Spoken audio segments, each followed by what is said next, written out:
예, 성도님들 반갑습니다.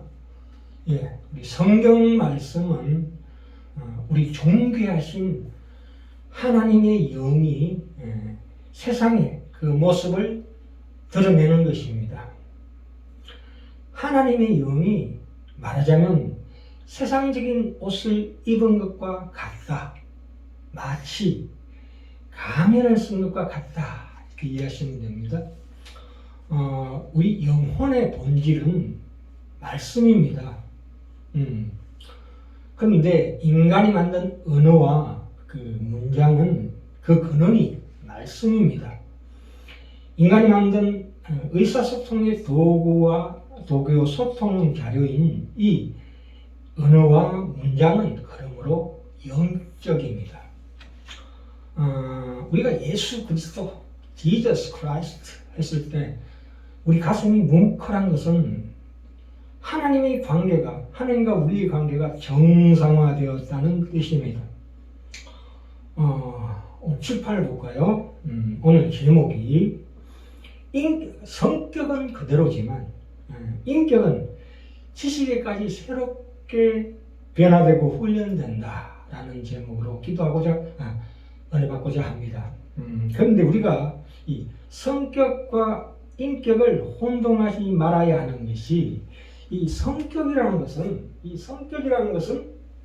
대같은 성질을 말하자면 개성입니다. 그러나 인격은 성품이죠.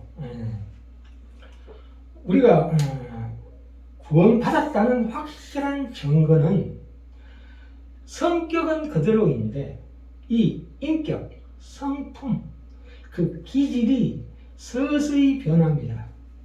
그래서 말씀에 대한 갈급함이 있다는 것입니다. 구원의 확신이라는 것이 그렇죠. 그래서 이런 성격은 그대로인데 성품이, 인격이 예수로 닮은 인격으로 서서히 변하는 것을 금지할 법이 없느니라. 갈라디아서 5장 22-23절에 나오지요. 사랑과 희락과 화평과 오래참음과 자비와 양성과 충성과 온유와 절제는 이 같은 것을 금할 법이 없느니라 이렇게 말씀하고 있습니다. 좀 전에 말씀은 하나님의 영이 마치 세상적인 가면을 쓰고 나타나신 것과 같다고 말씀드렸는데요. 이 인격을 뜻하는 영어 단어가 person이죠. P-R-S-O-N. 근데 이 어원을 따져보자면은 그리스도가 아니라 죄송합니다. 레틴으로 A자만 보시면 됩니다. 페르소나라는 말은 본래는 연극 배우가 쓰는 탈을 의미하는데요. 점차 인간 개인의 인격을 가리키는 말로 쓰이고 있습니다. 그러니까 인격이라는 것은 가면을 쓰는 데서부터 나온다는 뜻입니다. 그런데 우리가 반드시 알아야 될 것은 세상에는 두 가지 종류의 가면이 있습니다. 쓰지 말아야 할 가면과 써야 할 가면이 있습니다. 쓰지 말아야 할 가면은 어떤 것입니까? 실제로는 어떤 사람을 돕지도 않는데 돕는 척 하는 것은 쓰지 말아야 할 가면입니다. 우리 초신자 때는 실제로 내가 기도 응답을 받지도 않았는데 마치 받은 것처럼 자신을 현현시키는 것은 안 될 말입니다. 쓰지 말아야 할 가면입니다. 그러나 써야 할 가면은 뭡니까? 우리 어린 남자아이들이 어릴 때 무슨 놀이하고 놉니까? 군대놀이 하지요. 이 군대놀이 함으로 말미암아 남자아이들이 근육이 단단해지고 그 이해력이 늘어납니다.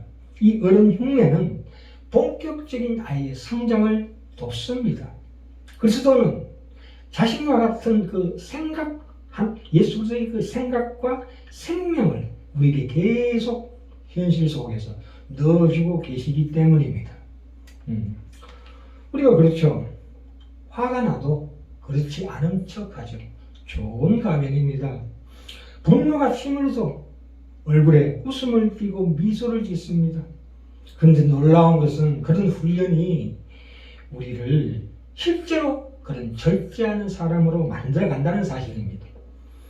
그래서 이 페르소나, 가면이라는 것은 드디어 person, 인격을 만들어낸다는 뜻입니다. 하나님은 우리를 아들로 대우하십니다. 진짜 아들일까요? 사실 진짜 아들이 아니죠. 왜냐하면 우리는 창조물이고 피조물입니다. 예수님만이 그 품 안의 독생자이셨죠. 그러나 이제 더 나아가서 예수님께서 우리 말하자면 형제가 되시는 것이 우리 그 차남이 되는 겁니다. 그런데 신앙생활을 하다 보니까 내 모습을 봐도 이 내 꼬락서니가 내가 하나님의 아들이라는 말씀이 전혀 실감이 나지 않습니다. 그럴 때 하나님께서 뭐라고 그러십니까? 네가 나의 아들이다라는 그 사실, 그것을 선택하고 결단함으로 말미암아 내가 하나님의 아들이라는 또 다른 현실, 영적인 현실을 창조해낸다는 것입니다.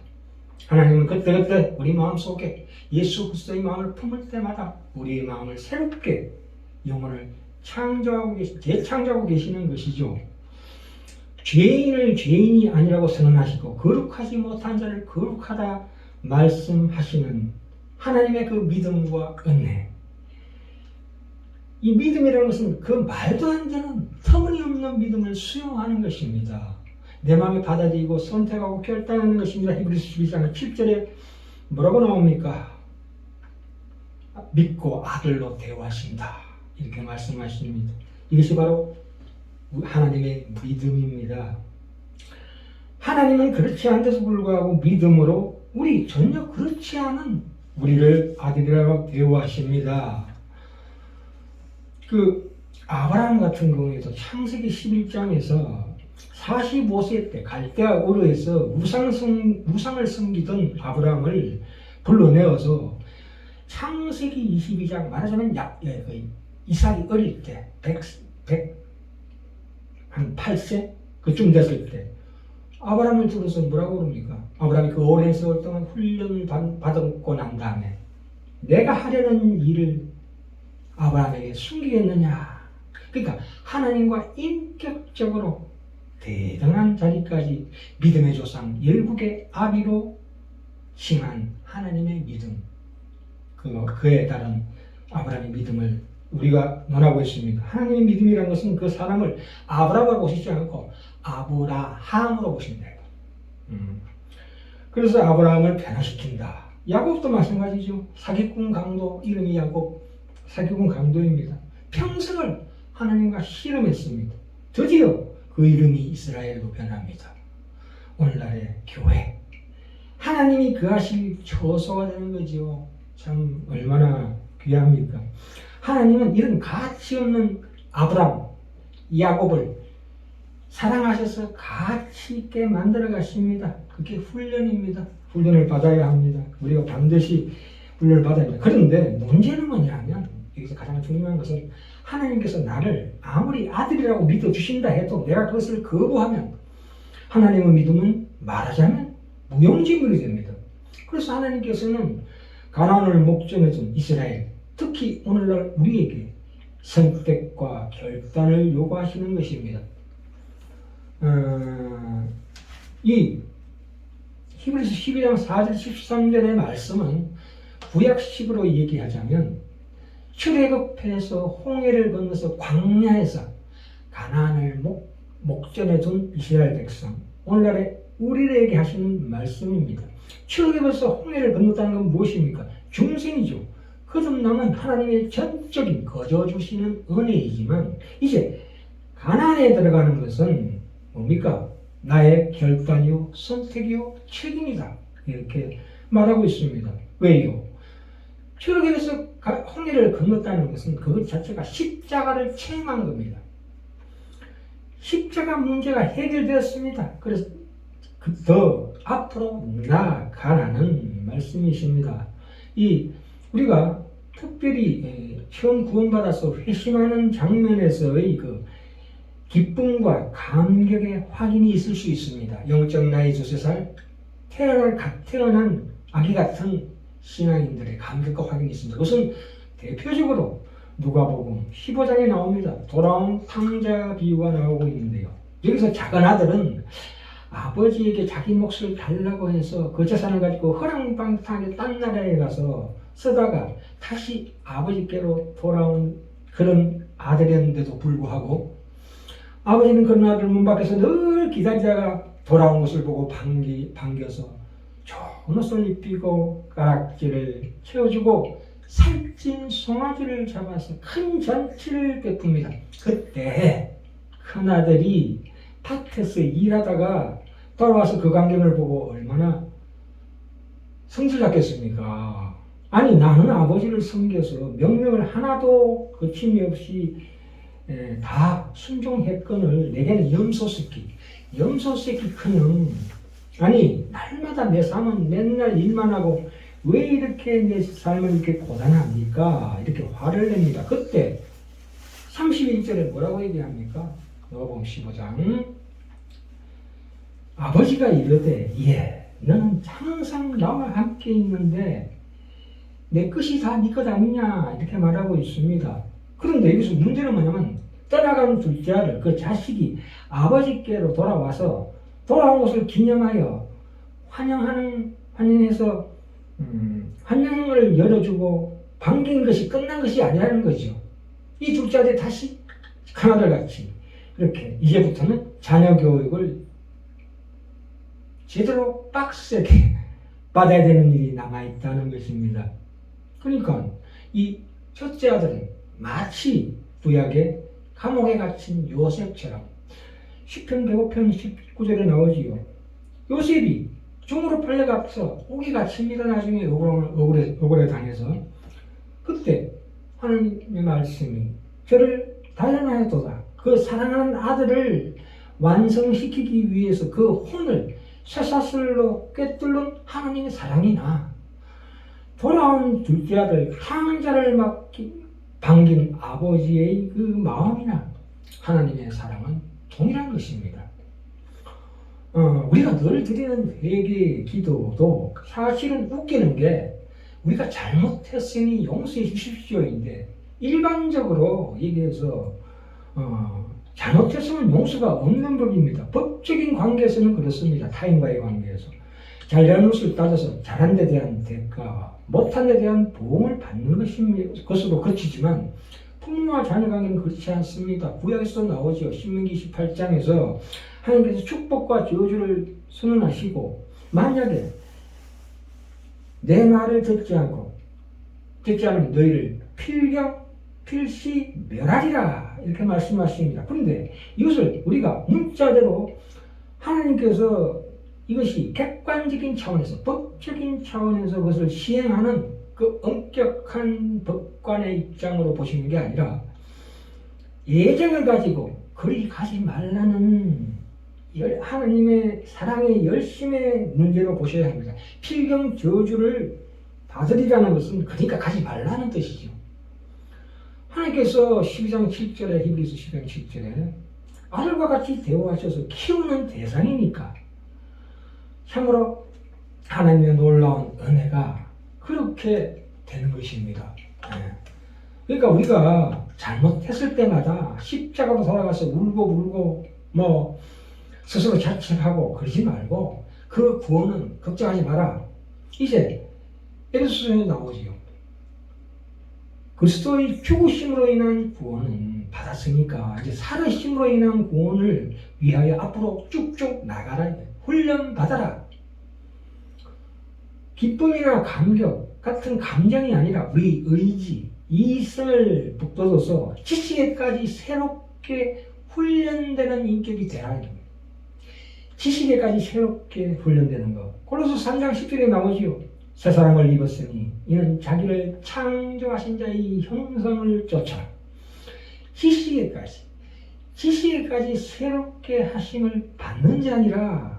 그러니까 예수도 십자가만 볼 게 아니라 예수님께서 부활하여 하늘 보좌에서 우리를 위해서 제사장직을 수행하고 있는 지금은 얼마나 그 은혜가 굉장하겠는가 이걸 봐라 이겁니다. 그러니까 로마서 8장 1절에 나오지요. 생명의 성령의 법이 죄와 사망의 법에서 너희를 해방하였습니다. 이렇게 선언하고 있습니다. 그러니까 누가 이깁니까? 우리 속에 있는 새 사람으로서의 예수의 유전자 DNA가 아담의 DNA, 우리 타락한 옛사람의 습성을 이깁니다. 그런데 문제는 뭐냐면 그냥 손쉽게 이기는 것이 아니라 내 안에서 어떤 갈등, 그러니까 환란이라는 것이 그렇죠. 내 마음이 느끼는 갈등이에요. 나로 하여금 오호라 나는 공고한 사람이로다 하는 것이 환란이죠. 그 탄식과 한숨을 받아낸 다음에 이긴다고 합니다. 그러니까 지식에까지 새롭게 훈련되는 인격을 훈련된 것을 거쳐서 드디어 하나님께서 그렇게 일하신다는 거지요. 이런 갈등이 없이 이기면 얼마나 좋겠습니까만은, 그러나 하나님이 인도하시는 길은 그렇지 않습니다. 그런 길로 인도하시지 않습니다. 세상이 보기에는 고린도서 1장에 나오지요. 십자가의 도가 멸망하는 자들에게는 참으로 미련한 것으로 보입니다만 구원을 받은 우리에게는 하나님의 능력이라고 하십니다. 이 고난은, 다시 말해서 환난은 영광과 함께 붙어 다닙니다. 동전의 앞과 뒤와 같이. 히브리서 12장 11절 13절에 나오지요. 하나님 우리를 믿음이란 이름으로 옳은 일만 하고 잘못된 일은 안 하는 사람이 되는 기계적인 아무 생각 없이 고민도 없고 갈등 없는 그런 사람이 되는 것을 원치 않습니다. 반드시 그러한 과정을 거치게 하십니다. 우리 매일의 삶 속에서 끊임없이 반복되는 버려야 될 것과 택해야 될 것, 삭해야 될 것과 기억해야 될 것, 말해야 될 것과 참아야 될 것을 끊임없이 우리에게 어떤 영적인 분별이나 책임, 선택을 요구하십니다. 우리가 반드시 이해해야 할 것은 우리의 마음을 채우고 있는 것이 과연 뭐냐? 우리 생각의 내용을 새롭게 하라. 회개하라는 말이 그거죠. 나의 고정관념을 깨고 새 사람을 입었으니 이는 자기를 창조하신 자의 형상을 쫓아 지식에까지 새롭게 하심을 받는 자 되었다. 그러니까 그 마음에 담겨진 그 새로운 지식으로 말미암아 나의 행동이 변하고 내 인격이 변한다. 이것이 우리 성화의 과정이다 이렇게 말하고 있습니다. 생각하고 분별하고 결정하고 책임지는 것이다. 지식에까지 새롭게 훈련받는 거다. 그게 참으로 영적인 지식입니다.